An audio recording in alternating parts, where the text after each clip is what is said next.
Mania. Remembering Jim Crockett Promotions on Markout Mania. Woo! Whoa. All right. Welcome, everybody. Hola, amigos, and welcome to the Mark Out Mania. Yeah, let's mark out, baby. This is the most low-key opening we've had. How's everyone doing? Yeah. Hi, and welcome to Mark Out Mania, the Jim Crockett Promotions. This is edition. It's NPR's Mark Out Mania. NPR, yeah. Hi, I'm an old lady, and I've been talking about things for 150 years. Welcome to NPR on Markout Mania. We will be discussing Jim Crockett Promotions and the Mid-Atlantic Wrestling Territory. Was Georgia, was GCW part of it, or was that later? I think at one point. Okay. I think at one point, yeah, it was later on. Yeah, because then they started incorporating Florida Championship Wrestling too.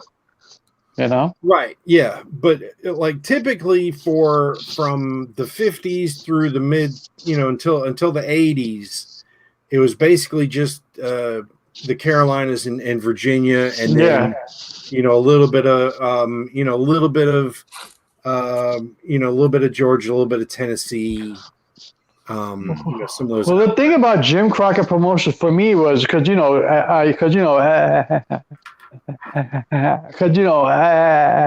growing up in New York, it was all WWF. Everybody was saying their prayers, taking their vitamins. The Hulkamania was running wild, even though I was a magnificent Morocco guy. But, all my friends were Hulkamaniacs wearing red and yellow bandanas, looking like fucking idiots. And I was like, no, there's got to be a better way. And then my mom got cable. And then my mom got cable. And lo and behold, one day I bumped into King Kong Mosca, Angelo Mosca. I was like, holy shit, what's this? And it was Mid-Atlantic Wrestling. And they were having Roddy Piper and Valentine and Ric Flair and, the Road Warriors and Dusty Rhodes and Tully Blanchard, I'll get to him later. Arn Anderson, all those guys. And I'm like, holy shit, look at this, And ever since then, it was like, no, NWA all the way, And from Jim Crockett Promotions, actually introduced me to Florida Championship Wrestling and Georgia Championship Wrestling. Right, and that was the thing is, you see, Ole was also booking Jim Crockett and Georgia at the same time. He was very popular as a booker, right? At certain points, so it's they became linked later on, but really, it was that there was so much.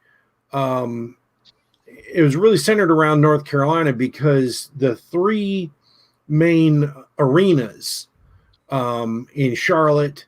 The Charlotte Coliseum, the Dorton Arena in Raleigh, and the Greensboro Coliseum. Yeah, Greensboro, yeah, and those were all like, they could fit about 8,000 to 10,000 wrestling fans. So the more fans you could get was a bigger payout for everybody that was wrestling that night.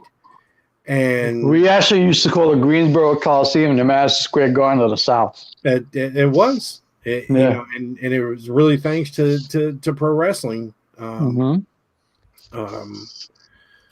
and so based on the strength of those three arenas, then they were also able to do some of those small, like TV tapings, in Shelby and other towns, like the one time in my life that they came to my hometown, Winston-Salem. That I could remember that they didn't come very often. But I did get to see that Mid-Atlantic and worldwide taping. Yeah. And it was basically the same, the same guys beating up different jobbers and cutting some different promos, on that show. So,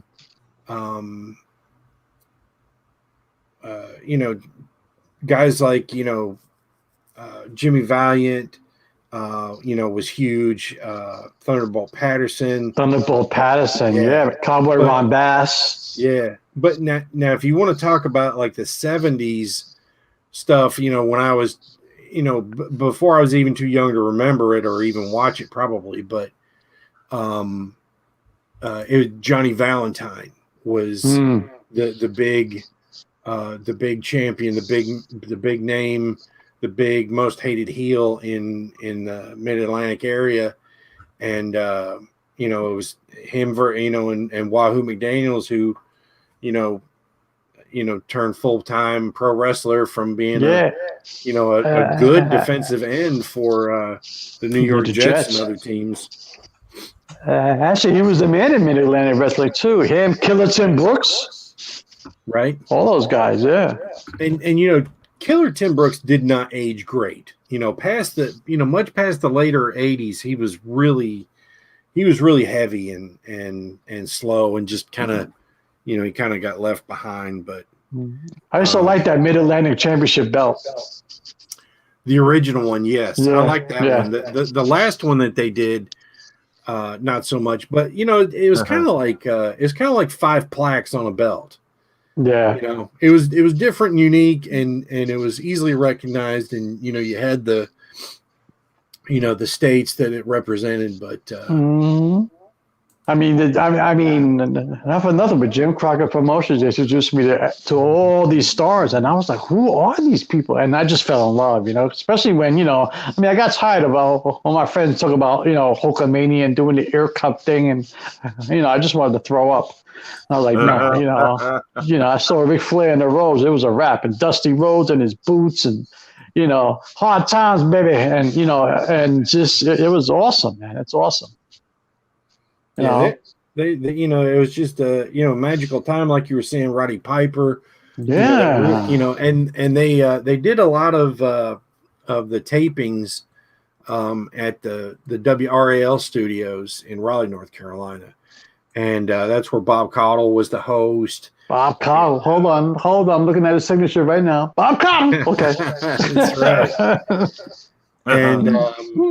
He was so good because he called sports and weather, and he just sounded like somebody who was calling something that was a real serious thing. Yeah, he was awesome. Yeah, and like one of the ones I'll never forget in the studio was that impromptu wrestling match between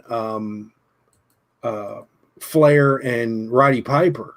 Yeah, that's when Flair was in the street clothes. Yeah, right, in the street clothes, wrestling like Greco-Roman or freestyle or whatever it was. But they were going at it, and Piper busted Flair's nose, and they were really, they were scrambling, and that was that was like a really that's great stuff. That was a really snug bit they did there, and it was really, really made you just, really sucked you in. Mm-hmm. Yeah, I mean, when I was little, it was always WWF had the lights and the big stage and all the crowd, but the NWA sucked you in with the wrestling. You were, everybody was glued to that ring, and it was just good stuff, I mean, there was no Magnum TA in the WWF, Right. It was definitely somewhere where, things got so hot and things were, they were going so well that, people wanted to go there, Yeah. Well, also Zeus. Also because, back then, you were limited with the information that you had. So if you wrestled in WWF, you wrestled in WWF. That's it. But back then, I first started Mid-Atlantic Wrestling. I was like, wait a minute. Hold on. These guys are going to Georgia Championship Wrestling and in Florida Championship Wrestling and back to Mid-Atlantic. They could do all of that. So I was intrigued by that. I'm like, wow, how did they do that, Yeah, So I was sucked in like that. Mid-South, some guys down to world class. Mm-hmm.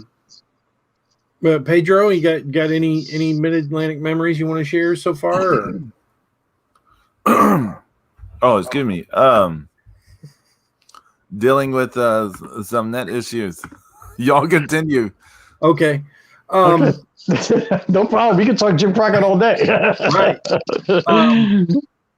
And that was the thing, is that the National Wrestling Alliance, had that, the guys kind of had that freedom to work in, Memphis or, and that was the thing. It's like, if you started a feud with a guy and it just wasn't going over great, but you needed to end it, you could do that. You could end that, and somebody could get over one way or the other, and the other guy could go to somewhere else for 3 months and come back.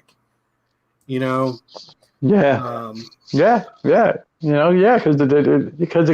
it wasn't like, it was all local TV back then. So, you could easily go from Georgia to Florida and just wrestle there, like start a new feud, do this, I'd head back to the Carolinas, start another feud. So it was fantastic back then. Right. And then also kind of at the same time that, the other thing you got to, remember is that, so many people were pushing the envelope because it was such a huge explosion of popularity. Mm-hmm. And, and like we said, the Greensboro Coliseum got a early 1980s expansion that moved them into that 16,000 seat arena. And that's kind of what, that they grew faster and bigger than Dorton Arena and the Charlotte Coliseum. And so that's one of the reasons Greensboro became so popular, for wrestlers and fans, because it was bigger, there was more money and more fans. So hey, Zeus, I say it like this. Nobody knew about any arena in the South except for 2 arenas, okay? Everybody, it was Greensboro Coliseum and the Omni. The Omni in Atlanta, yep. Yeah, that was it. Yeah, and when you talk about, how important the Greensboro Coliseum was, it was selling out cards before Starrcade came on, before 1983, November 1983, and we've talked about it before, but Sergeant Slaughter and Don Kernodle, NWA World Tag Team Champions, had beaten up and bullied and bloodied, Jay Youngblood and Ricky Steamboat, and that return match was the one where it was sold out 16,000 people, and 16,000 people in cars across the city trying to get to the Coliseum, and apparently every radio station in the area was telling people on the radio, look, the wrestling is sold out tonight. You're not going to get in. Just turn around, go home. Beat it. Because, when I think about, Greensboro in 1983, I was young, but my sister went to college in Greensboro. Mm-hmm. And so I remember, and it was a lot smaller, and the roads were, there's a lot less, 4-lane roads, 5-lane roads, than there are now. I mean, it's pretty easy to navigate now, but, back then it was a pain in the ass to get off the highway to get to it. Oh yeah, I'm sure. Yeah. And it was a straight shot off of one thing, but it was a left-hand side exit off of Interstate 40. That's always fun. Yeah, and so I'm sure it was a real nightmare, especially for cars that night trying to go fast. And of course the first Starrcade, historic. Well, that's historic. Yeah, absolutely. Actually, for everybody that's listening, poor Pedro's having net issues. So, his internet's acting up. So I guess he's running out of quarters to put it in the machine and keep the internet going. So, right now, we're getting a message from Pedro saying that he's captured a couple prairie dogs and he has them on a hamster wheel. They're working. I don't think we have prairie dogs. We have lots of moles, but no prairie dog. Okay, well, you know, it could be Kenny Omega running in place too for all I know. He's got 3.5 hamsters. If it was Kenny Omega, it would be the finger bang stuff, the finger gun stuff with the bicycle running in place thing. Right? Yeah. That's what you need. Running in place on the hamster wheel. You're right. He would be perfect for. He'd be great for that. Brutal. So Pedro, you wanna add something to the Mid Atlantic memories? I mean, I'm scared to say anything because probably the net will cut me off. I'm trying to think. I'm trying to think. The first time I saw like wrestling on TBS was like probably like around '86, somewhere in there. Yeah, that was Jim Crockett by then. Okay, so I don't know. That's not Mid Atlantic, or is it? Or no, it wasn't. But Jim Crockett. Yeah, he was starting to expand by then. Yeah, because I think a lot of the Mid Atlantic stuff I saw was after. That's when he like I saw it later, like via tapes and stuff, right? Right. What year did he buy Mid South? That was about 87 because it was Bill Watts had changed it to UWF. Right. And they were trying to work together, but the bottom fell out of the economy in Louisiana for Bill Watts, and so he was apparently he was overextended with contracts, and like the TV deals and things were not great. So he was. That was the best thing he did because he got Sting. Right, and honestly, Crockett, just allowing him to merge the brand name, and apparently, I heard on with Conrad and Tony Shivani that Jim Crockett absorbed a lot of Bill Watts' debt. Oh, that's brutal. And so that was really tough. And I mean, it was, if you think about how nice of him that was, because that didn't help anything at all that was going on at the time. But because he really could have just let him, sink and then just try to pick up all those guys that they could. But Sting had been, he eventually ended up on, I think his first Starrcade was 87. It was like him and Michael Hayes and Eddie Gilbert in a 6-man against some guys, I think. Yeah, actually, you got a lot of good talent from UWF Mid South. You got some good people from there. Yeah, that was a great promotion. Shout out to our good friend, the young Brit, Stephen Gutteridge, and Mid South Moments podcast. You got to check them out on iTunes. Definitely. Because it was a fantastic promotion. And, a lot of the guys that you saw in the Mid South, they were territory guys, and they ended up all over, but there was just something special about that, area. And it was great that, you got those guys, that as many of the guys that left there. Crockett, he had absorbed all those contracts too. Yeah. I don't know how all that worked exactly, but I mean, however much, it was significant is what it sounded like as described to by those guys. But and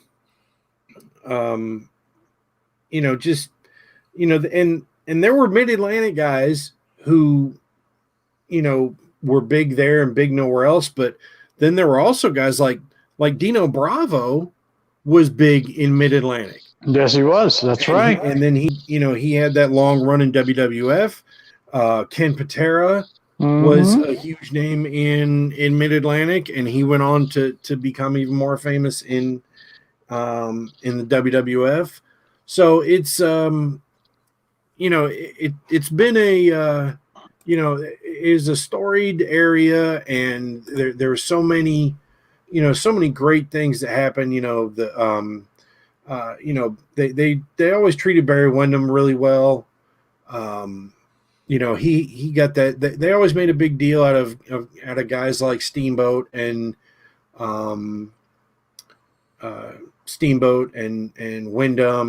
and Jay Youngblood. I remember watching Brian Adidas. Remember him? Oh, Yeah, man. Brian Adias was more of a world class guy. Yeah, I was gonna say, he we was were more world class, familiar. but he used to pop up here and there on Mid Atlantic. I used to watch it. Yeah. Yeah, We used to hate him. We used to hate him. Brian Adidas. We used to hate Brian Diaz. Yeah. I think people in Texas had a real love-hate relationship with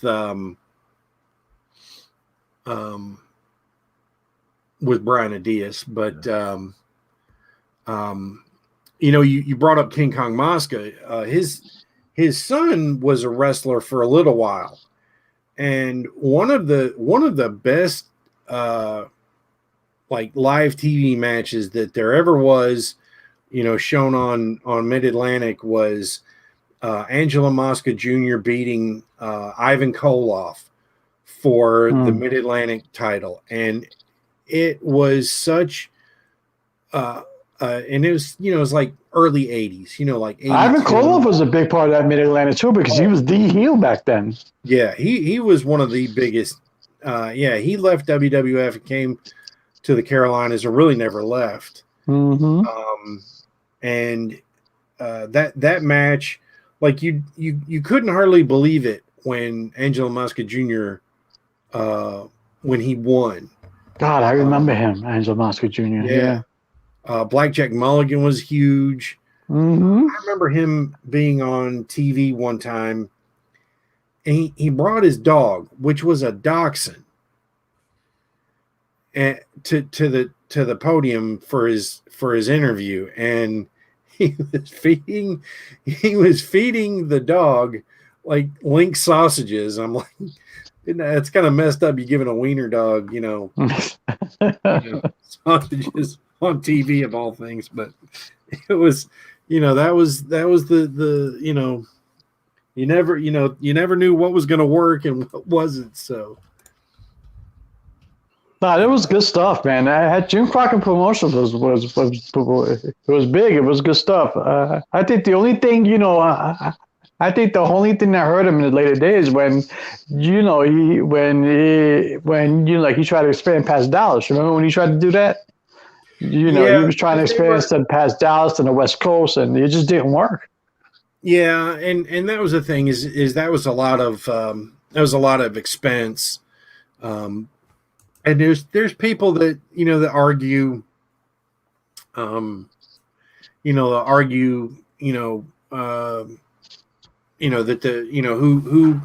who messed that up, whose idea it was. A lot of people said that Starrcade 87 in Chicago was a bad idea.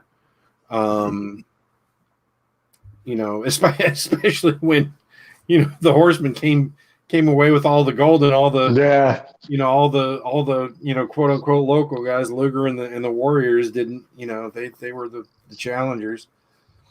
But they sold out that Starrcade, didn't they? I don't know, but I mean, it still was like one of those things where it kind of it hurt. It hurt. The Carolinas were kind of hurt that they'd taken it so far away. At first it was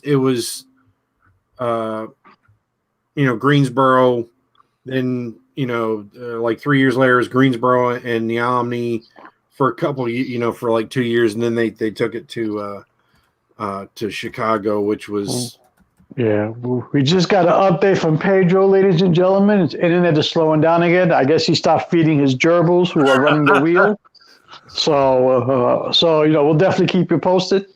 Eating Scooby snacks. 8,000 was the approximate attendance of the 8,000. Yeah. That's low for Starrcade. Yeah, and that's from the the UIC Pavilion. Okay. Well, I think you think he was under pressure from Vince here because he saw Vince expanding. So like you think he wanted to do the same? Oh, of course, yeah. Well, capacity for the UIC Pavilion is around that. So, is around. Yeah, if you were kept it in Greensboro Coliseum, you would have had over. He would have doubled that. Exactly. Absolutely. And and it was such a huge deal here, but apparently, just everybody thought it was, be such a great deal that, but who really thought of, I mean, the Road Warriors, yes, but once again, you had guys that were, they transcended location. I mean, they were so much bigger. It didn't matter where their hometown was. Of course, it was Chicago, because nobody wanted to say they were from Minnesota. Right. Back even Flair. I mean, really. I mean, that was the whole thing. Is they were just like I said, that was kind of a boner, and I don't think I think it was the Norfolk Scope in '88, which was, it was another. I mean, what the hell? I mean, Norfolk, is not that's not a great city. It's not a it's not a great place to have a fucking Starrcade. It's like Jacksonville. Yeah, it's it's a port city, and it's just, I don't know. I don't think it's easy to navigate there either. So James, visit some ships or whatever. Go ahead, James. Yeah. Don't you mean Jacksonville is the center of the wrestling world in 2021? Jacksonville could be the center of my toilet. I'll flush it, watch it go down. How about that? Okay. I think I think it's hard to I mean obviously hindsight's 2020 now, but I think if he never would have tried that expansion, I mean he wouldn't have sold to Turner. I don't think he would have sold to Turner. Well, the whole thing is if the difference between success and failure in the wrestling business is to have enough money to last through your failures. Yeah. I mean, because that's absolutely what the success of Vince McMahon has been, is being able to have enough money to carry him through the shitty times. Zeus is dropping some truth here. I mean, you just have to have a billionaire owner and a singular vision, and and honestly, if you look at the NWA and the territories, I mean, it was kind of like crime families, Yeah. Everybody wants their little piece. Everybody wants the world champion to come by, and, it's. But he had it working, though, Zeus. He had it because it seemed like he had it consolidated. Like, he took over Georgia, he took over Florida. He had it consolidated where, he was the head, he was the head man. He was, he was the godfather. He had it working. He had it working. And then even with Flair, he would send Flair out to World Class. He would send Flair out here to St. Louis. So he had it working. I don't know. And then the only, when you talk about, kind of that when the NWA board was kind of gone, when that thing kind of ended in like 86, according to Captain Grumpy, Ole Anderson, Captain Grumpy. Yeah. So around then, that's when, you're talking about, Jim Crockett Promotions was the NWA. Yeah. I mean, it really was. And Crockett was controlling everything. Now, of course, we've seen a resurgence of the NWA over the years. Well, there's 3 different versions ever since? More. Yeah. More, right? Yeah, definitely more. But I mean, the success of what Crockett did, you know, he brought in guys, and you know, between guys like, I think it was like, you know, Sandy Scott, or what was it? George Scott.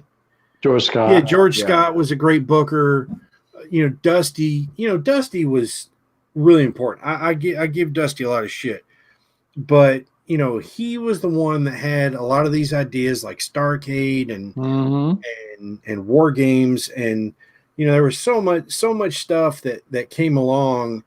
You know, and the Great American Bash was Dusty. Yeah, and you know, and it was because guys like, you know, Jim Crockett, you know, could work so great with them, and you know, they showcased.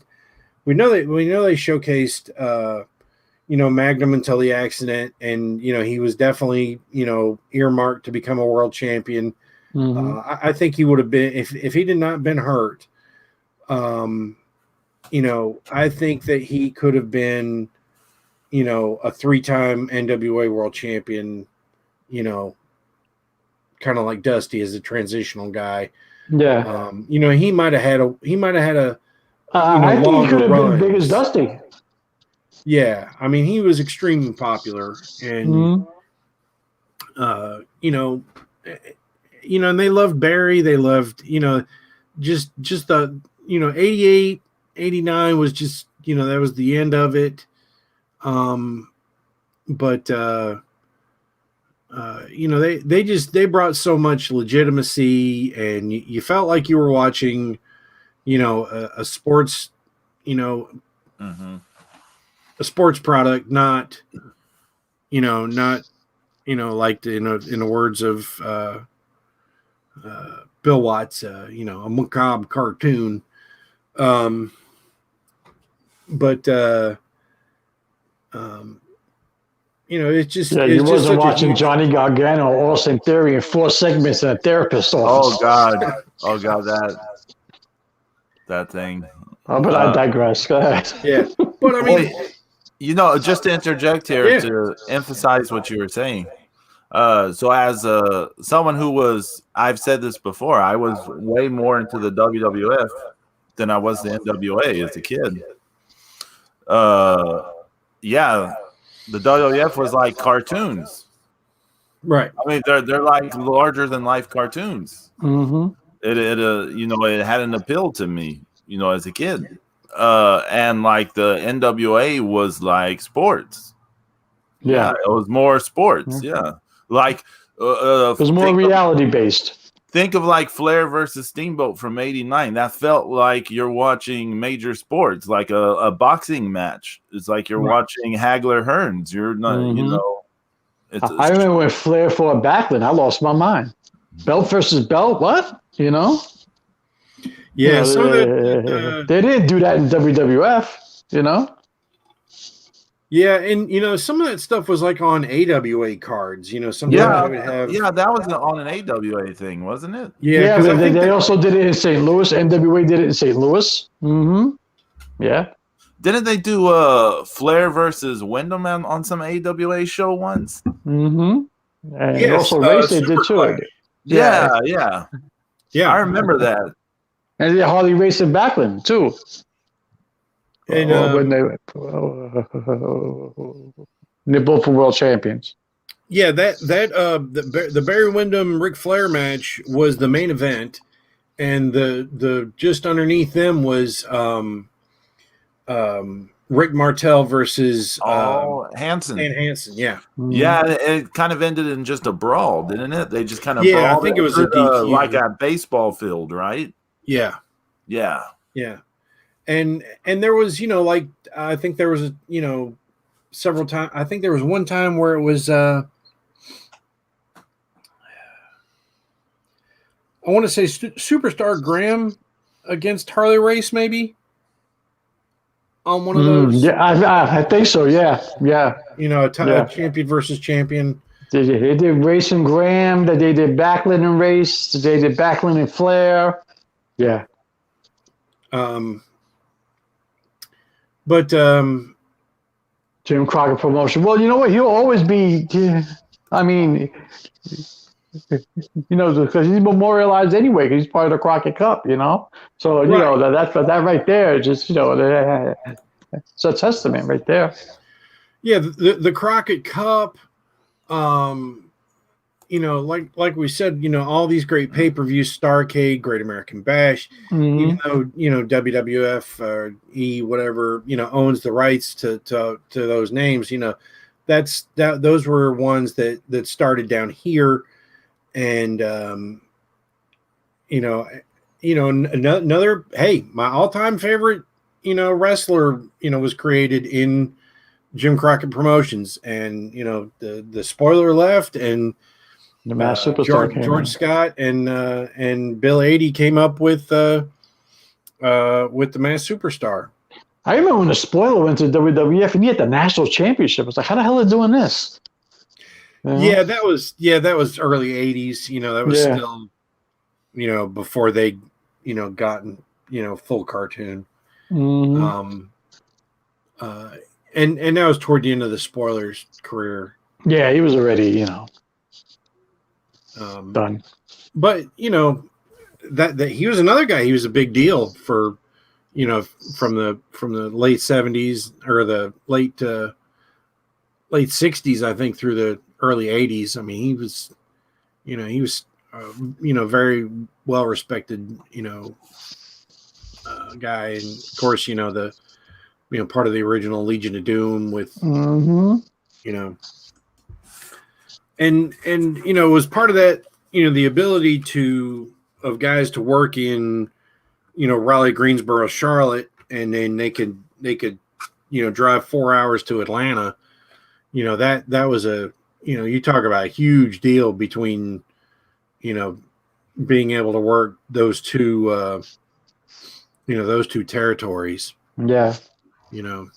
And that's, we were lucky enough to have, Gordon Soley as a commentator, sometimes Lance Russell, who had been in Memphis for a long time. He was another great guy, as we mentioned before. Bob Caudle was, fantastic. And, they had a great crew. And of course, that's where Tony Schiavone got his start. He was calling Tony Schiavone and David Crockett. Remember them? Yeah, but at first, Tony was just the one. He would be calling out the names on Mid Atlantic. It's like next Saturday in Greensboro, the Dorton Arena. It's going to be Abdul the Butcher and and that's And Tony had curly hair. He had curly hair, looked like a perm. It was so funny. If you can find early pictures of Tony Schiavone, you'll laugh your ass off. I think the first time I saw Tony Schiavone, he had a mustache. Yeah. He used to have a mustache. Him and David Crockett had the beard. After the perm, he went toward that, the business style mullet, and then and then he had the mustache. Now he's got the full blown Van Dyke. Wasn't that the angle where Flair turned face because when Nicole also messing with Tony Schiavone and David Crockett? And then they slapped David Crockett and Flair turned face and started beating the shit out of Ivan Koloff and Nikita or some shit like that. Yeah, it might have been. Yeah. And they've done similar angles like that. Somebody was assaulting Gordon Soley, and Piper turned face. I think that was in Georgia. But and then it was the one wrestler I've never seen turn face, never ever, and the whole time Mid Atlantic, Georgia, or Florida. Fuck Kevin Sullivan. He was was doing the whole gimmick with the purple haze down in Florida. Then he came up. Then he was in Mid Atlantic. Then he was in Georgia. He was always Kevin Sullivan. The whole thing with the Varsity Club. The whole thing with the Dungeon of Doom and all that shit. Yeah, after his short time as a babyface, Way in the beginning of his career. Yeah. Yeah, I actually saw a little bit of that, the other not too long ago on YouTube. And he was terrible face. He had his dad out there with him. It was that guy. I never saw that. He found the right niche, but he was another guy. He was important in. He was booking a lot of stuff too. Yeah. And another thing too was that, originally Hulk Hogan was supposed to be at the first Starrcade. Really? Yes. Ugh. Yeah, he's in the program. Thank God. And apparently Vince was able to lock him in and keep him from going there. To be in at that event. Another thing too. It's so funny how I used to argue with people all the time. People are like, oh, Vince made Hulk Hogan famous. And no, AWA made Hogan famous. Not Vince. Yeah, Hogan was doing a good job on his own. Yeah, the AWA and New Japan. I mean, he was getting and the Rocky the Rocky movie that made that Vince was all mad. Before. Yeah, He that was fired all him before for that. Vince. Can you Yeah, believe that? Can you believe he fired him for that? yeah. Didn't Vern wanted a piece of that? What's that? I think Vern Gagne wanted a piece of that, right? That's why he got fired. Oh, I don't know. Because Hogan wanted to do the movie, and then Vern wanted a piece, and Hogan said no, and then Vern fired him, some shit like that. I don't know. I don't know. But I mean, Vern Gagne. I mean, if you go back, I remember that Hulkamania stuff in the AWA. That was huge. The crowds are like insane for that shit. And for Vern Gagne to fuck that up, I mean, it's like, okay. Well, that was like this. He had an ego back then too, It's another thing. It's so crazy because if just on a different side note, but if Hogan, if they put the AWA world title on Hogan, he'd really be up there as far as right.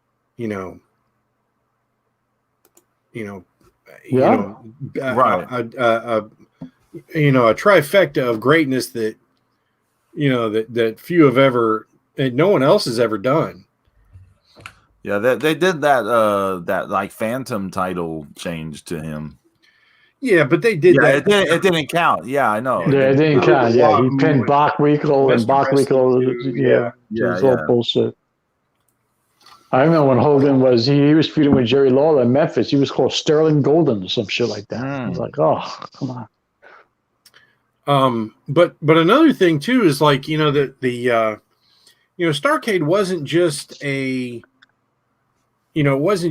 Mid-Atlantic thing. It was a real overall NWA type of card because they had Abdullah the Butcher versus Carlos Colon.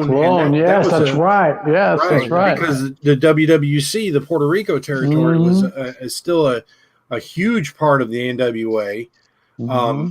Kevin Sullivan and Mark Lewin beat Scott McGee and Johnny Weaver. So the Purple Haze.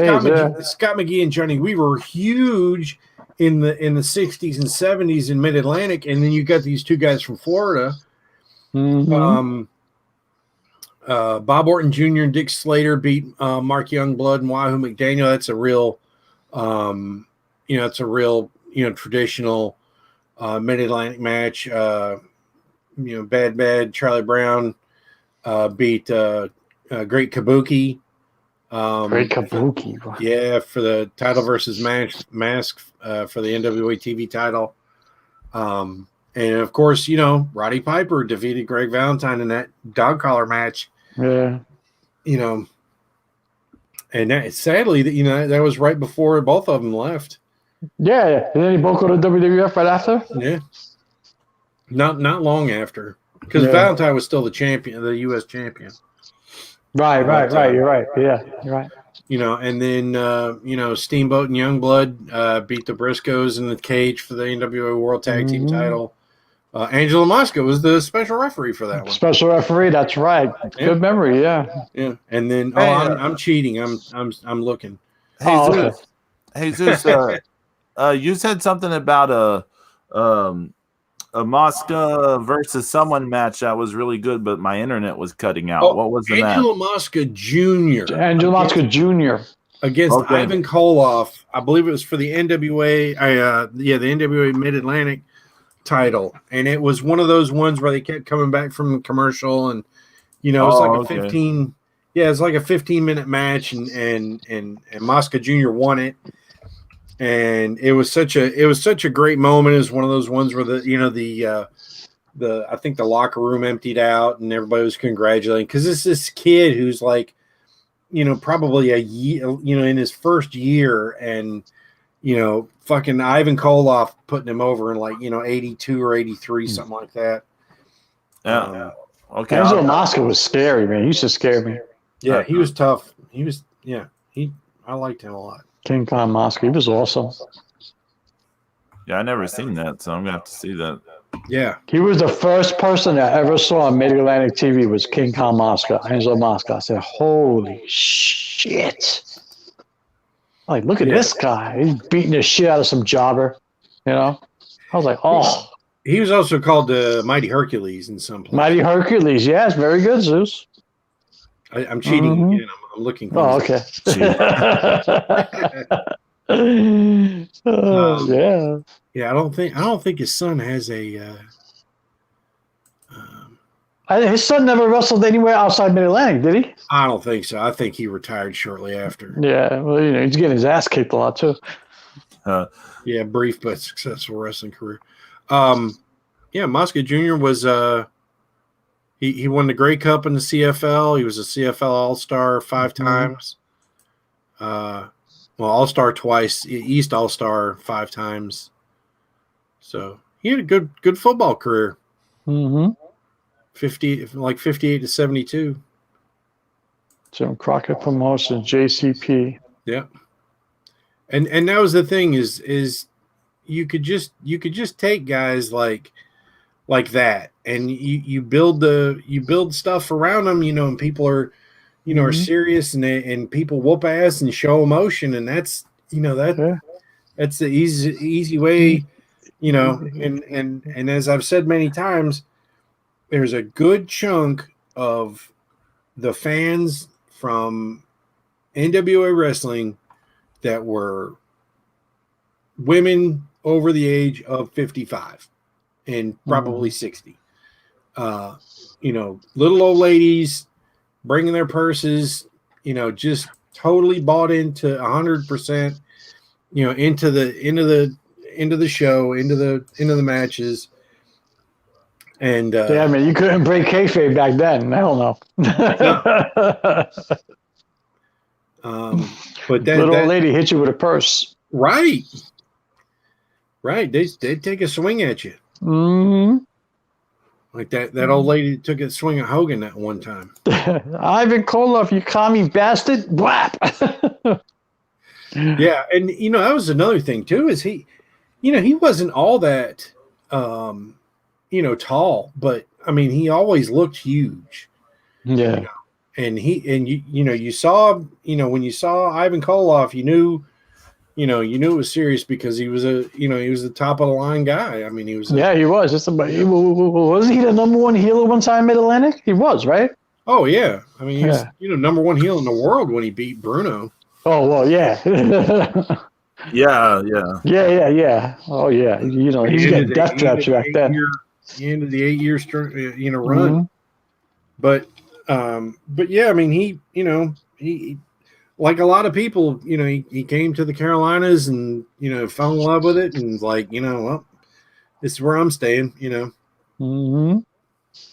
Yeah, he made a good life for himself down in Carolinas, He's a good guy. Koloff was all right. Yeah. Jim Crockett Promotions. I remember running a joke with me and my friends. We were all young. We used to watch the TV shows like cable. And if you watch the credits at the end of the show, they would give away a few of the wrestlers' real names. Yeah. Yeah. You know, executive producer Virgil Runners Jr. That's Dusty Rhodes, you know. Right. You know, and it was just the little stuff like that made it fun watching, you know. Oh yeah. Yeah, I mean, and we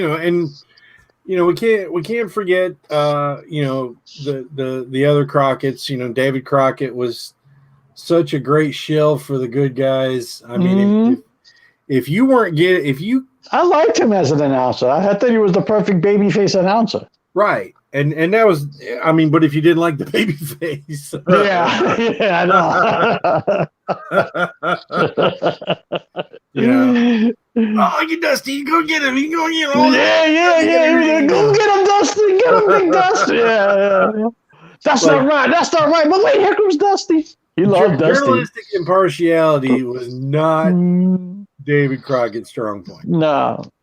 He was part of that whole angle of, like I mentioned before, where Ivan Nikita started beating the shit out of him and Tony Schiavone. Ric Flair came to the rescue. You don't touch David Crockett. And Flair turned face. I was like, oh, Ric Flair's a good guy. Yay. Oh, hey, let's not forget. Remember when Dusty took the bat to Jim Crockett Jr.? Yes. That's what led. They stripped Dusty of the U.S. title, and that's when that's when Barry ended up getting it.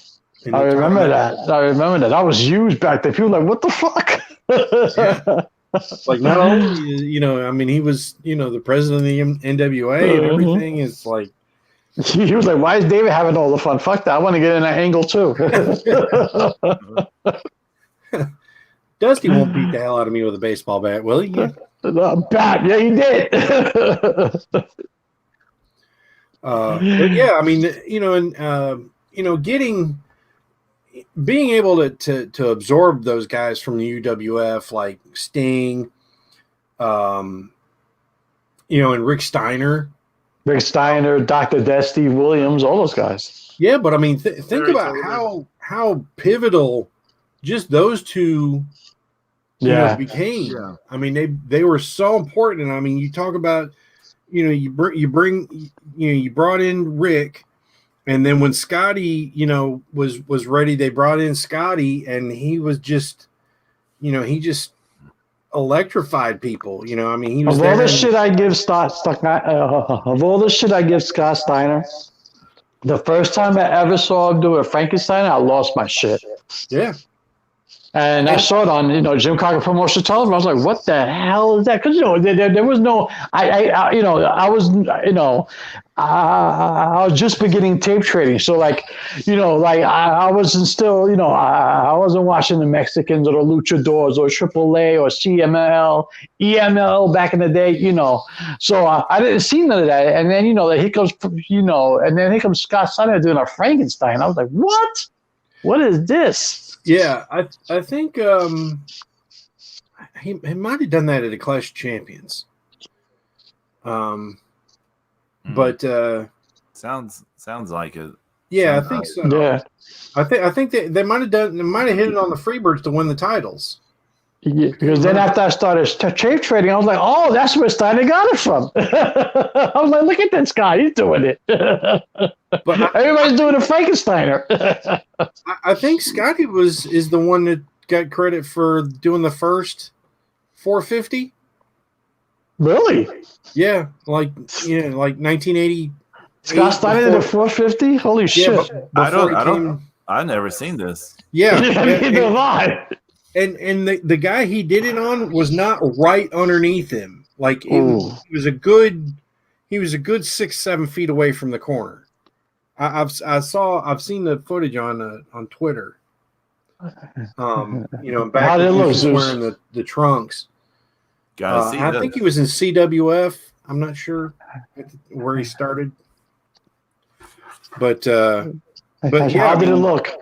But the Steiners just became they were such a huge part. Yeah. And we can't talk about Jim Crockett Promotions without talking about the Clash of Champions. Oh yeah. Oh yeah. That was their way to combat what the WWF were doing to them. Yeah. WWF kept programming stuff in competition. Yeah. And Clash of Champions was awesome, man. yeah. I was glued to. I used to be glued to my TV watching Clash. I mean, that, of course, the very first one, Greensboro, North Carolina, sellout. Sting versus Flair for the NWA World Title. I had. My mom had bought like a whole bunch of bags of popcorn and chips, and because I didn't invite none of my friends who watched WWF, only the people who knew who Ric Flair was. And I'm not trying to toot my own horn, but in my neighborhood, I made people known in the NWA. I introduced so many people to the NWA, Ric Flair, Sting, the Steiners, et cetera, because everybody, again, or you grew up in New York, all you hear is, WWF was everywhere back then, Right. Yeah. So I would say, who's your favorite wrestler? Hulk Hogan? No, you can't come up. You? Ric Flair, you can come on over. Yeah, there you go, James. You can't. That was it, That was it. I even made my first NWA World Championship out of a plastic bag, the fucking He-Man armrest and a shoehorn. What? Yeah. What? Wait, how? I got to hear about this construction. Okay. But back in the day, Toys R Us, it was sort of the Masters of the Universe outfit. So it had a sword, it had a shield, a headband, a chest plate, and 2 wristbands. 2 of these wrist gauntlet things. So I took the wrist gauntlet, right? Because it looked like faux gray metal. I was like, perfect. I cut out NWA letters and I put them on the top. I put wrestling champion. I took black plastic. I took black cardboard. I wrapped it in black in the black plastic bags. I had the whole thing stapled together. I made little side plates of the world, just like the NWA title belt. I had a fake globe in the middle of the belt. Then I bent my stepfather's shoehorn as the belt hook, so so you can hook it around your waist and it'll stay. Oh my God! Yeah, so I held the NWA World Heavyweight Championship in the Bronx. Oh wow! Everybody was wearing their red and yellow Hulkamania T-shirts, and I came out. Wait a second. Where's the plastic bag come into this? I came out with the 10 pounds of gold. What happened? Where's the plastic? How does the plastic bag figure into the construction? I didn't hear this. Okay, I would take cardboard. That would be the straps, right? Yeah. I would cut the straps evenly, but then I would cover the straps in black plastic bags. Oh. Okay. I would staple the plastic bags onto the cardboard, and then I would glue the side plates onto the black plastic bags. That's great. And I had a terry cloth bathrobe I would wear. I was Ric Flair. So everybody had socks around their head talking about Hulkamania, that bullshit. I was like, nah. Woo. So James, I just want to so the way that my brother Larry and I would make our championship belts was one thing. We would take cardboard, we'd cut it into the shape of the center plate, and we would cover it in like aluminum foil. Yeah, I've done that too. Yeah, and then I used to use paper plates. Yeah, then you could take like markers and stuff to add, you could draw the world, the globe, and all that kind of stuff. And then we used to take these like kind of flimsy sort of plastic sort of notebook things, and we would cut them in long strips and like staple them together for the straps and things like that. And then what's that company that would sell like Petite Fours? Do you know what Petite Fours are? These little cake things? Petty Fours. Yeah. I know somebody. Yeah. There's a company that does that makes them. They would order that stuff around Christmas, and when it would come, the box would be kind of metallic gold colored. Yeah, like a gold foil. Yeah. And so it would be like a cardboard box, but you have this thing. So we would cut those into shapes of the plates and stuff like that, and put it onto things.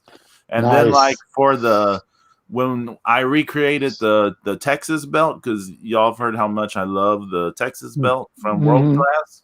Oh yeah, there is like a Davy Crockett belt, like kind of Davy Crockett, the guy who died at the Alamo. Right. So there's a belt that they used to sell that was like made of leather and stuff for kids. This was maybe from who knows where. And so like I used the cardboard to make the plate, and then cover in aluminum foil, reproduce the whole thing with markers and stuff, and we put it on that. I don't know why we put on this like tan leather belt thing, but nice. I used to have inside my house. My father had one of these old school computers, I'm talking old.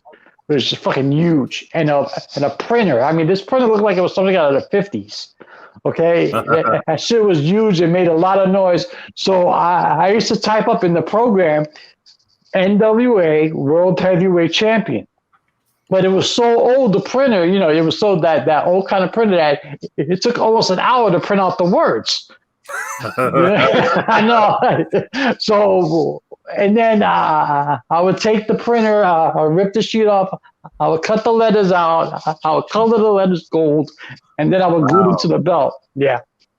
I mean, me and my brother made tag team titles, all that shit, and then we started making belts for the dice wrestling game that we used to have. So we would take the dice wrestling and our belts and then go from building to building to defend our titles.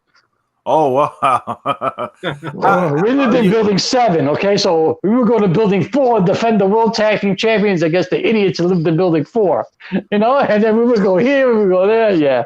Okay, James, I have to know the rules of the dice wrestling game. Oh, it was awesome. It was, okay. All right.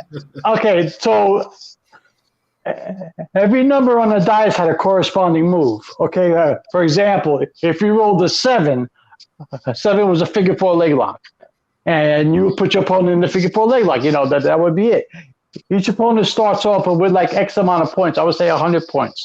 So if you roll the dice, if you constantly hit like the high number, he would get hit with a power driver, figure 4, power driver against suplex, and then his points would start to dwindle. So once you went past a certain amount of points, you couldn't kick out at 2 anymore. 1, 2, 3, it's over, and that's it. Oh. Nice. All of us made characters on paper. I would draw the characters. Like everybody would assign the moves to the die number. Like if you roll the snake eyes, there'll be a poke to the eyes.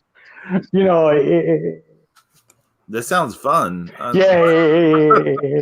If you roll double 3s, you'd be a kick to the groin. Oh, like shit like that. It was fun. It was fun. It was awesome. fun, and really and it started off with about 4 people, and we would travel all throughout our neighborhoods, and like all go to building to building. Okay, so we were playing the staircases and the fire escapes in these buildings, right? And the roofs. We would break into the roofs and hold the matches up there. So by the end of this thing, it would be 17, 18 people who were playing, all from different buildings in about like a 6-7 block radius. So, it was actually pretty cool. It was cool back then. And everybody was their favorite wrestler, right? Everybody was somebody from WWF except my brother and I. Oh, my God. I was Ric Flair. He was Lex Luger. Your brother was Lex Luger? Yeah. No wonder you never talk about it. We're getting into some deep family issues now. Yeah. Right? So it's fun stuff. So, again, as all part of Jim Crockett Promotions opened all that world to me. It's because, while, I was a WWF guy too, because, my first show ever, it was WWF show. I mean, the first time I went to Madison Square Garden, I almost lost it. I was actually there for the war that settled the score by surprise. I didn't know I was going. The whole show with the MTV, I was there. Oh, wow. I was in the garden. I saw Jimmy Snooker fly off the top rope. I mean, John Studd, all those guys. So it was good. I was into it. But, Hogan and all my friends loved Hogan, and I hated that. I said, fuck Hogan. Hulk Hogan's a pussy. And then I found Angela Mosca, changed my life, King Kong Mosca. I said, what is this? I said, what the hell is a Mid-Atlantic Wrestling? I said, I've never heard of a TBS. I'm like, what's this? And then all of a sudden, Dusty Rhodes, Ric Flair, Ricky Steamboat. And I was like, what? And then the tag team I first saw that lived with me throughout my entire rest of my adult life, Cock and Balls, Rock and Roll Express. Yeah,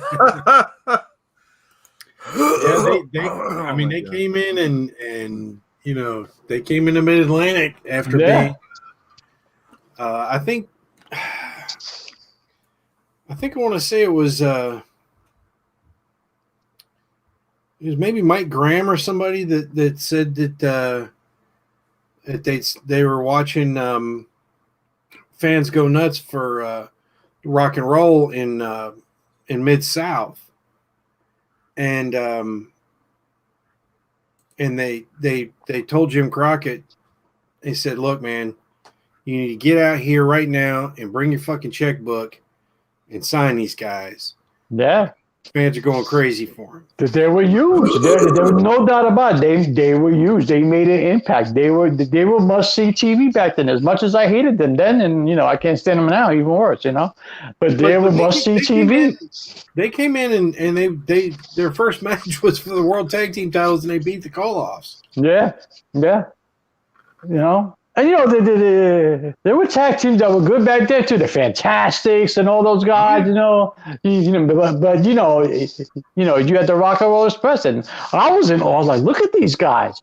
I can't stand them. The girls are going gaga, but I hate them. But look at them; they're amazing. And I couldn't wait to watch Mid-Atlantic Wrestling or NWA to see them get their ass kicked, and that was a highlight for me. Yeah, I didn't feel like that watching WWF. The only person I felt like that with WWF was I was a huge Don Morocco mark. I loved the Magnificent Morocco. Yeah. I loved it when he beat the shit out of Snooker. He bloodied him on TV. He kicked his ass, ripped off his. I just loved it. I love Morocco. Him and Fuji were awesome. You had like the opposite reaction they were going for. Yeah. All my friends went for the faces. Oh, Jimmy Snooker. Fuck Jimmy Snooker, Magnificent Morocco. Jimmy Snooker can't talk. Here comes Morocco. Let me tell you something. And, figure four. And, he was the one who was doing the tombstone pile driver first. He would call it the Hawaiian Hammer. Remember that? Oh, yeah. Yeah. So, occasionally he would rock persona, but he was, there was no joke, man. So he was the only one in WWF who made me excited. Hogan, blah, blah, blah. The one time I rooted for Hogan in my life, he let me down. The one time watching Bash at the Beach. And I knew where this was going. Hall and Nash and not beating everybody up. They interfered, Macho Man, and I was so upset. And here comes Hogan. I'm like, yes, Hulk Hogan's going to save the day. And he turned heel. I wanted to punch him in the mouth. I said, the one time I rooted for this fucking a-hole. To me, it was just I was like, yep, finally showing your true colors, you son of a bitch. Yeah, I was like, it figures. Yeah. I never liked Hogan, and the one time I decided to root for him, he let me down. I was like, I never rooted for him again. But that, it's crazy. I mean, he if you think about it, if he'd have won the AWA world title and the NWA and the WWF and WCW, holy shit. Yeah, I know. Well, the whole thing was Vern wanted to put the belt on Hogan, but he wanted a piece of it, and Hogan was like, "No." It's like, how you getting a piece? If I'm going to Japan, and you want to put your title on me, fine. But if I'm going to Japan, that's my shit in Japan. You're not getting a piece of that. Oh well, you have to because you're the AWA champion. He wanted a piece of Hogan's Japan's bookings. Hogan was like, no. And then Vern wanted a piece of Rocky 3. Hogan was like, no, and then Vern fired him. If you want to put fire / quit / Vince rated talent, fine. Yeah, it's it's all convoluted at that time. Yeah, it was a crazy thing. But Zeus, you're right. If he would have held the AWA title, WWF, WCW / NWA, no, not slash. I'm talking about if he'd have held both. I mean, if he'd have held them. Oh, okay. If he'd have held the NWA title, during the 80s, before Turner, during Crockett Promotions, not Turner, right? Yeah. I mean that would have been incredible. I mean that would have been because nobody else even was ever even in a position to do all that. Right, and not for nothing, but the reason why I was a big fan of Jim Crockett Promotions and all that stuff, because that was the only place at that time. It was the only place where you saw the Road Warriors. They stayed away from Vince as long as possible. And I'm talking about before they went to the AWA, But that was the only place to see the Road Warriors, and they were kicking everybody's ass. Yeah, well, even in the AWA, they came back to the NWA. Yeah, afterwards, I remember. I think I saw them in the AWA before I saw them on the NWA. Well, they went NWA, AWA, back to NWA. They went to All Japan, New Japan, came back to NWA, and then went to WWF. Okay. It was like that. Okay. Yeah, because they started out in Georgia. Okay, right. Yeah, that's right. Mm-hmm. They started out in Georgia. They won the national titles 3 times, and then they went to the AWA, and then they started coming back to Crockett. Because it's like the Road Warriors versus the Koloffs. Mm-hmm. I think that was first Great American Bash or second. They fought Crusher in the AWA, didn't they? Yes, they did. Okay, see, I remember that. Yes, they did. I remember that pretty well. Like them. Mm-hmm. And back then, you had the Road Warriors, and the whole deal with the Horsemen and the Road Warriors. Onyx and Tully Blanchard against the Road Warriors was awesome. And you remember that, right? And yes, and that's when I wanted to see Tully Blanchard in the ring. Not now as he's slingshotting a 7th grader in the fucking AWA. No. And that's another guy who fits so well in Mid-Atlantic. Oh, he was perfect. Tully doll. Come on. Tully came in and he just he never won the world title, but damned if he didn't act like one. He was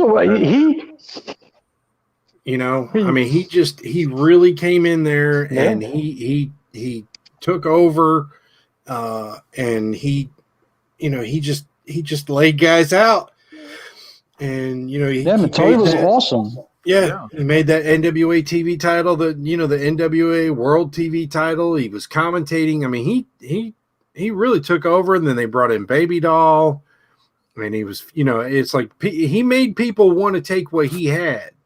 And that was, really, it's like, the NWA TV title technically was like a 3rd tier belt because, it was the world title, and then like the U.S., the national, and the American title in Texas, and also like the Mid-South title was a number 2 belt. Or the the Missouri State belt was a huge deal. It was he took essentially a third a third tier belt and made guys that were former world champions and guys who would go on to be world champions come after him for it, and then they started booking, they had to put Tully and the Andersons together for to battle some of these heels and things, and and then we got the Four Horsemen, and that was historic. That was also that also just came about in Jim Crockett. And that was another thing. That was another thing. I was growing up. I was going to shows. And I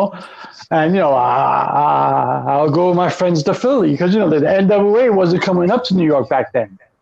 You know, so you would have to drive. I would have to drive to Philly. You would have to go down to Virginia. We could drive to Virginia, Pennsylvania. Collection shows over there. The Spectrum. Yeah. And the Philadelphia Civic Center, I saw 2 shows there. So it's like like I used to go out of my way to watch. I mean, I was a big fan of the Garden and all that, but there was something exciting going to like the Civic Center. Well, the Spectrum was badass. How big was the Civic Center, do you think? It held maybe about, I would say it was like the Scope, maybe 8,000, maybe. It was less than 10. Yeah. But it was intimate, but it was good, Yeah. I have vivid memories of, I was sitting in the front row or, and, there was a very pretty lady, like 2 seats down, or anything could keep her eyes off her. Like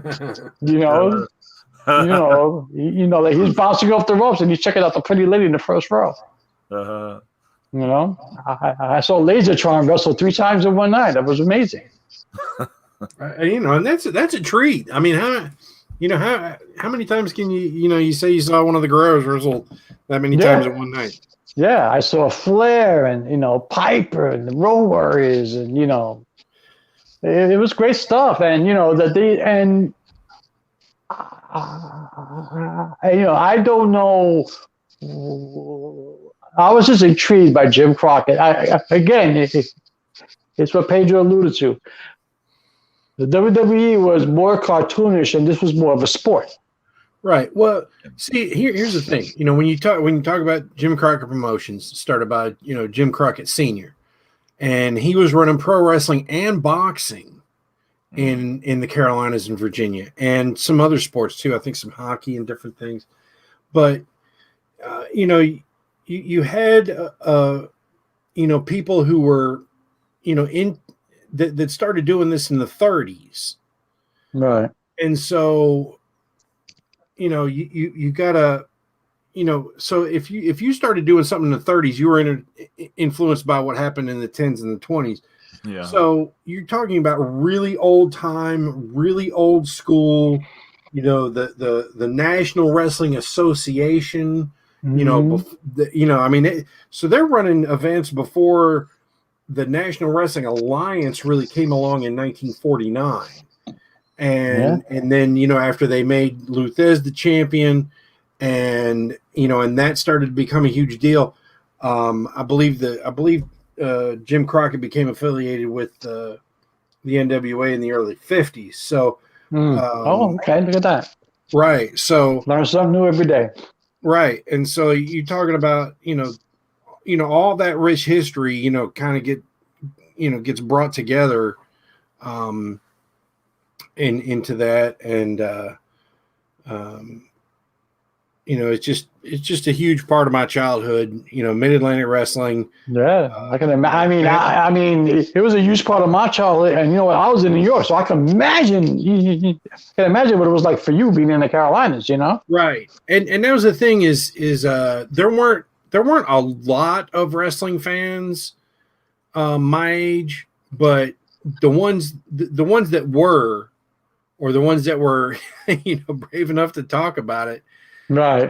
Were it was taboo back then. You watch wrestling, Well, it was, there was a lot of, WWF was the stuff that really started making people say, "Oh, it's fake, it's fake, it's fake."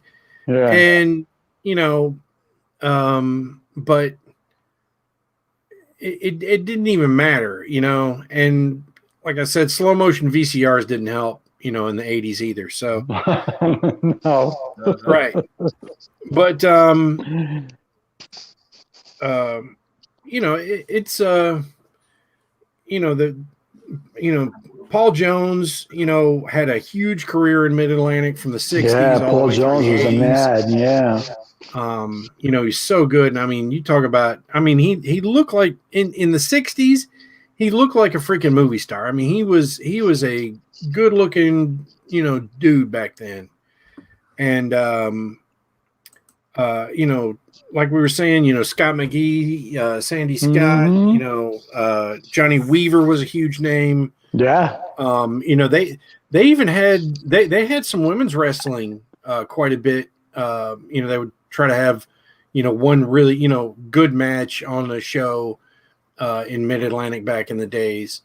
You know, and the Mongols, you know, yes, were there back then. And you know, while we're talking about this too, I got to give a shout out to my friend, you know, Big John Hitchcock at Parts Unknown comic book store. Check out Parts Unknown, the website. I think it's partsunknown.net. And he's got an amazing book he wrote because he was one of the Horseman fans that was always there front row Greensboro every week giving the fan favorites shit. And those guys were legendary in my part of the hood. Yeah, yeah, because they were on TV in the same four seats, in the same seats every week. It seemed like. Yeah. I mean, you know, obviously, you know, they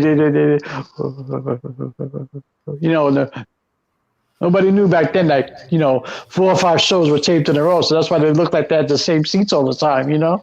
Well, they did have the same seats almost all the time because they were in with the lady who sold the tickets. In the ticket. Look at this. Yes. Insider information. Look at those sneaky bastards. So, yes. So those guys, one of these, you know, group of guys would go and buy the tickets. And, you know, and and they would know beforehand when they were going to go on sale. And that sweet old lady would always hold their tickets. Look at that. I was like, that guy's like Norm from Cheers. Everybody knows him. Right. And yeah. And so, you know, and if you watch the first Clash of Champions, you can see them because they're the guys that are holding up the individual letter posters that spelled out Cornette. Right. At the beginning of the Midnight Express Fantastics match that opened the show. So, you know, you definitely want to pick up a copy of Front Row Section D because that's hot. I gotta check that out. The sneaky bastard. Look at him. It's such a great book. It really is. And I know John he had to order some more because he was just about sold out. And it's an outstanding book. It's so full of great wrestling history, especially Mid-Atlantic stuff. There's one chapter he talks about he broke into somebody else's house to watch Florida Championship Wrestling when he was young. Oh my God! Florida Championship was on. I gotta see Dusty Rhodes. I can't remember how the story goes. The power was out, or he was locked out of his own house, or what happened was he couldn't watch it at home, but he jimmied his way into somebody else's house to watch Florida, and then left their home. So, yeah. Actually, speaking of books, off topic. I don't mean to change the subject real quick, but guys, I just pre-ordered Aliens #1 from Marvel. It drops on the 24th of this month. Oh, nice! Oh, wow! So I'm looking forward to that. So I saw you all talking about it in a private chat we have on Twitter, but is Aliens are going to be in the actual Marvel universe, like canon wise? Yes, but it's not going to be like you think. It's not going to be, you know, their world. Their it's just in existence. Okay. You know, it's in existence. You know, it's like the Shi'ar Empire. You know, they're there. You know, Okay. it's not going to be interacting every issue with like Iron Man or some shit like that. They're in the same. It's in the same universe, and eventually it will make their way to Earth. Okay, now I want to see the chest burst thing with the out of the Iron Man armor. Now that Yeah, so we'll see what happens. You know, so I know I'm feeling Tony Stark saying that. I know. You know, I just pre-ordered it, so we'll see what happens when it comes in. March 24th. It gets dropped, so we'll see if it's any good. You know, because you know, I just had to have it. You know, I haven't bought a comic book in a minute, but you know, I'm an alien guy, so I had to get it. There you go. Let us know how it is. All right, number one, Marvel Alien. Yeah, click, bye. Yeah, that's it. It's over. You know. Hey, anything else around wrestling this week y'all want to talk about before we Tully Blanchard doing a slingshot suplex to a 7th grader is not my idea of good wrestling. He should not be in there. I don't care what anybody says. He should not be in the ring. The same with Sting. The same with Arn Anderson. If you want to stand in the ring and cut a promo or be a manager, I'm down with that. Those guys should not be taking bumps. I don't want to see anybody get hurt, number one. Two, the fact that Shaq was on AEW TV still didn't make me change the channel because nobody gives a fuck. Okay? I don't care how many tables Cody Rhodes put him through. Okay? So I don't give a shit about Shaq. He can't even pronounce basketball players' name. How the fuck is going to say Cody Rhodes? Okay? So I don't, you know what? I'm just disgusted right now. Go ahead. I'm sorry. Okay, well, on the Tully Blanchard thing, what was funny was when he hit the suplex, his execution was pretty decent. Yeah. Like, but then you see him trying to get up, and you're like, oh, yeah, he couldn't get up. You're like, he's old man. He was like, quick, hit the medical alert basement. I fall and I can't get up. I'm like, come on, man, you shouldn't be in the ring. No. And he's no. Yeah. No, but Tully Blanchard probably cuts a better promo than 80% of that locker room. That's what he should be doing. I'd say about 95%. No, there you go, even better. Yeah. I said the only person who, I was, that guy I was going to say, Eddie Kingston. I mean, Jake Roberts can still kind of cut a promo, but his voice. I got heat with Jake Roberts right now just because he was dissing the Road Warriors.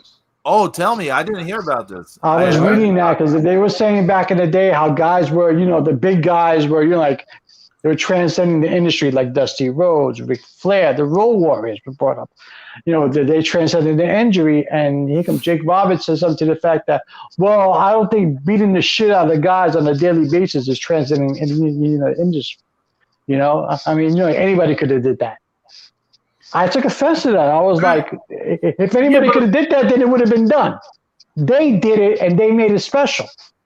Yeah, yeah. I mean, it was the look, it was the attitude. I mean, they cut great promos in their own right. And you had to beat the shit out of people if you're going to look like that. You know, and if that's your gimmick, you got to go in there and you got to work the gimmick. You can't be powder puff. James, I'm disappointed you missed the opportunity to say, and I took it personally.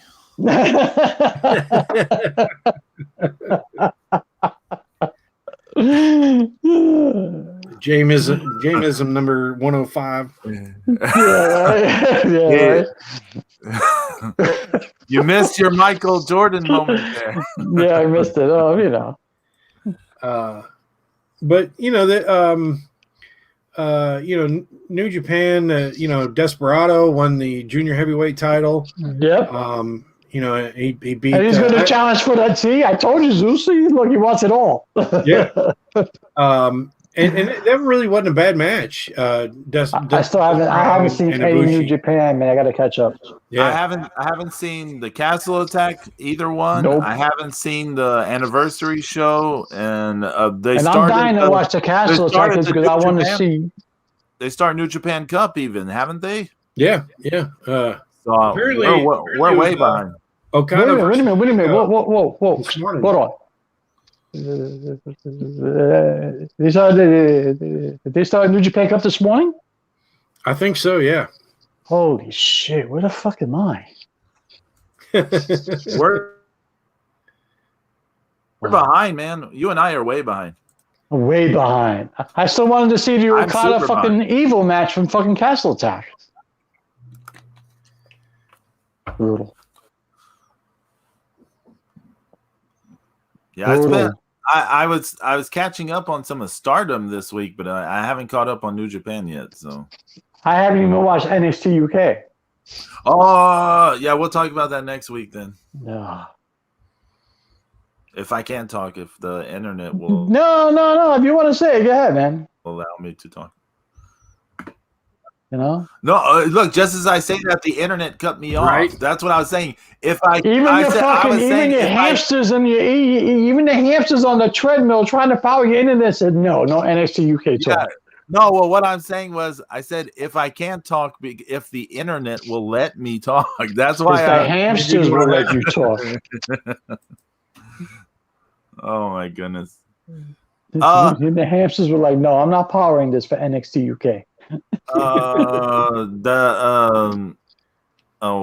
What else? Is there anything else going on? Well, they finally found a way to work the NXT Women's Tag Team titles in, finally. Oh, yeah. They were talking about introducing tag team titles for NXT Women's Tag Team titles for a long time, but I think it's a pretty good angle how they did it. Yeah. So, you know, it was cool. Mm-hmm. So we'll see what happens with that. You know, I actually thought that the stupid ELP was going to win that junior heavyweight title match. Thank God he didn't. I know. Like, I hate to spoil it, but I mean, everything's everything's out and open now, Zeus. So it doesn't matter. You didn't spoil it. It's right. Like it's if you don't watch a thing within a certain time frame, it's everywhere. So that's the one thing I hate about New Japan. You're exactly right, Pedro. If you don't watch it within a certain time frame, it's all spoiled. This is why that NXT UK show episode on Thursday, I made a thing. I'm watching it as it airs because I didn't want that main event spoiled for me. Yeah. As soon as I jump on Twitter, I get all the New Japan shit. Bang, bang, bang, bang. Oh. But ELP ripped Despy's mask off. Oh, they did that again? Yeah, and it was kind of like before the middle of the match even. And it was, his it was one of his masks, that black and gold where, you can see his mouth. Okay. And so, but then apparently, I don't know if he went to the back and got it, or if Taichi or somebody went and got it, but somebody brought him one of his regular masks, and he put that on and finished. That's kind of hot. Oh wow, that's kind of hot. Yeah. So. So when is he challenging Ibushi? Already happened. It happened? Yeah, Thursday. Motherfucker. Hey, if James doesn't know, don't say anything more. Oh, I think he would know if he, Yeah, I would have known. Wow. Yeah, so don't say anything more. So did that happen Thursday, and New Japan Cup happened early this morning? Right. Started, yeah. Yeah. Started. I think they had 2 matches on the Thursday show, and then the rest of it started, this morning. Oh my God. I'm gonna have to lock myself in a cave and just catch up on everything. Unbelievable. I'm not going to say much about the Stardom stuff. I'll just say that pay-per-view on Wednesday. Was that when it was? The 3rd? Yeah, that was Wednesday. It was a really fun show overall, and the main event was a good match, not a great match. But I know a girl is bald now, so.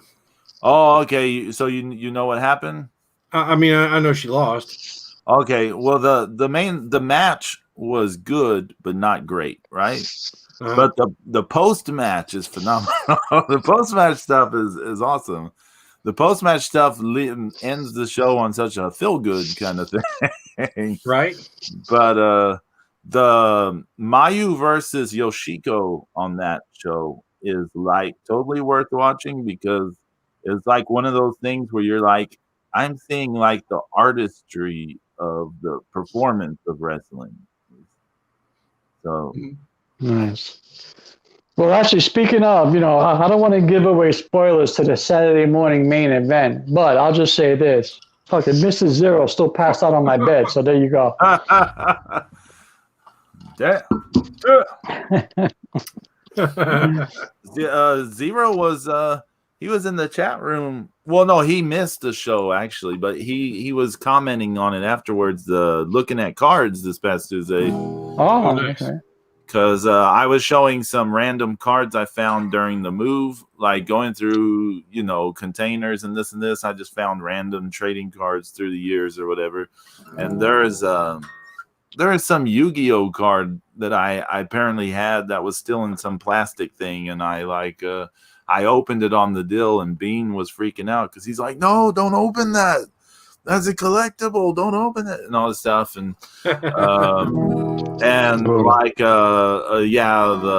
him and Zero were marking out about the Yu-Gi-Oh card. So you're gonna get some alien cards in there. Hey, speaking of alien cards, I think it's coming in April or May, but there's some kind of digital trading card thing going on with aliens and tops. And some deal called like Wax IO or something. I don't know anything about it. It's some blockchain thing, which is apparently some cryptocurrency bullshit. I don't get it. I don't understand it. I'm not hip. I don't understand it. I don't know about cryptocurrency. I don't know about cryptocurrency, but I gave Zero Mom some hugs I gave Zero Mom some coupon hugs. That's some free coupons for some hugs. I'd never seen that before. I don't know if I wasn't paying attention, but it asked me when I was doing my taxes this year. It's like, have you bought or sold any cryptocurrency? Yeah. They want a piece of that apparently. Yeah, I got 6 million in Bitcoin. Blow me. Get the fuck out of here. So y'all have anything to promote before we go?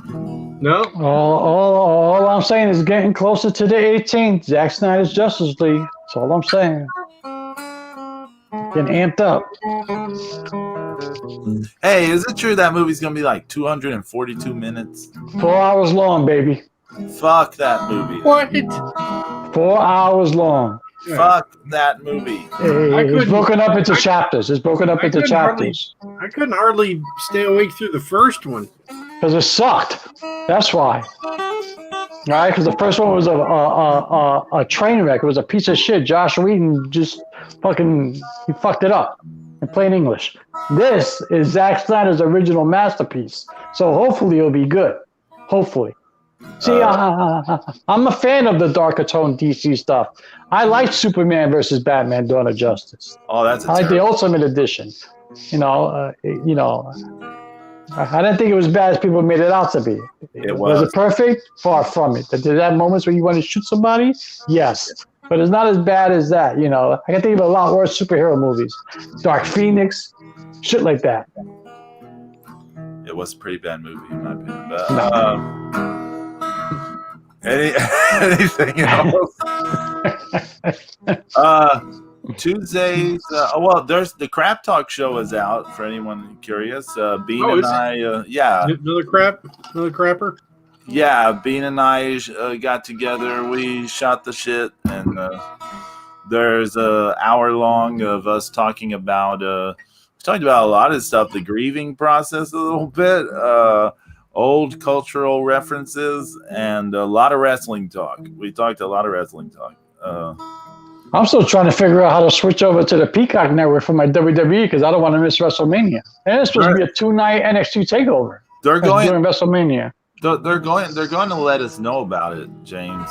I hope so. Yeah. Because I really don't want another network. Like, really? Yeah, I Like, know. really? And like with that one, like they're switching us automatically to the $4.99 one, right?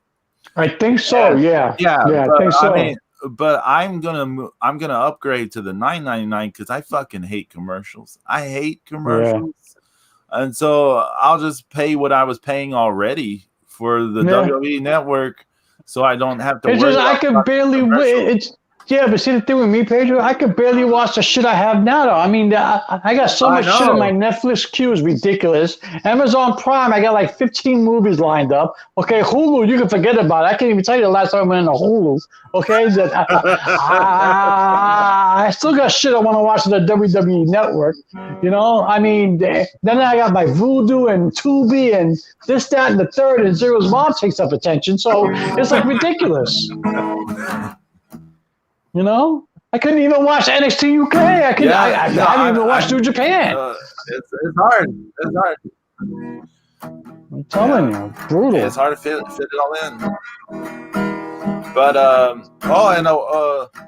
if anyone hasn't checked out Neon Mobs, that site for digital playing trading cards, the GGF Japan Rookies series I have on there, it is going to be out of print after March 17th. So if you want any of those cards, you have to get it. You have to sign up and get it before March 17th. Let me ask you a question. Quick question, Pedro. I know you were such a huge fan of Godzilla King of the Monsters. Are you looking forward to Godzilla vs. Kong? But we already know I'm not looking forward to it. Horrible. Already bashing the movie. Hasn't even dropped yet. I mean, it's already being marketed as a King Kong movie. What do you expect me to be like? Oh, yeah, I can't wait to see King Kong beat Godzilla again. Fuck. I got so excited for that bullshit to happen all over again. It's 1962 all over again.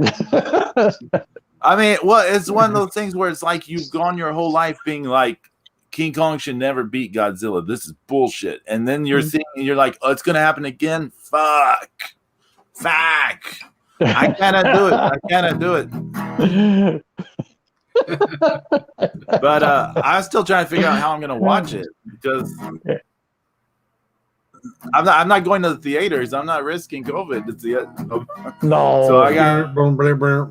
It's on HBO Max, so it needs to be online somewhere. So, well, everyone take care. God willing, we'll see you all next week. Stay safe. Wash your hands. Wear your masks. Wash your hands. Wear your mask. Wash your hands. Wear your mask. Yeah, everybody have a good weekend. Peace, love, and Zeus mom. is bringing churros and ice cream to New York State, and I'm joking. Yeah, Zeus is introducing fucking churros to fucking Buffalo. How we living? Oh my God, I can't believe Zeus is in Buffalo, the birthplace of Lex fucking Luger.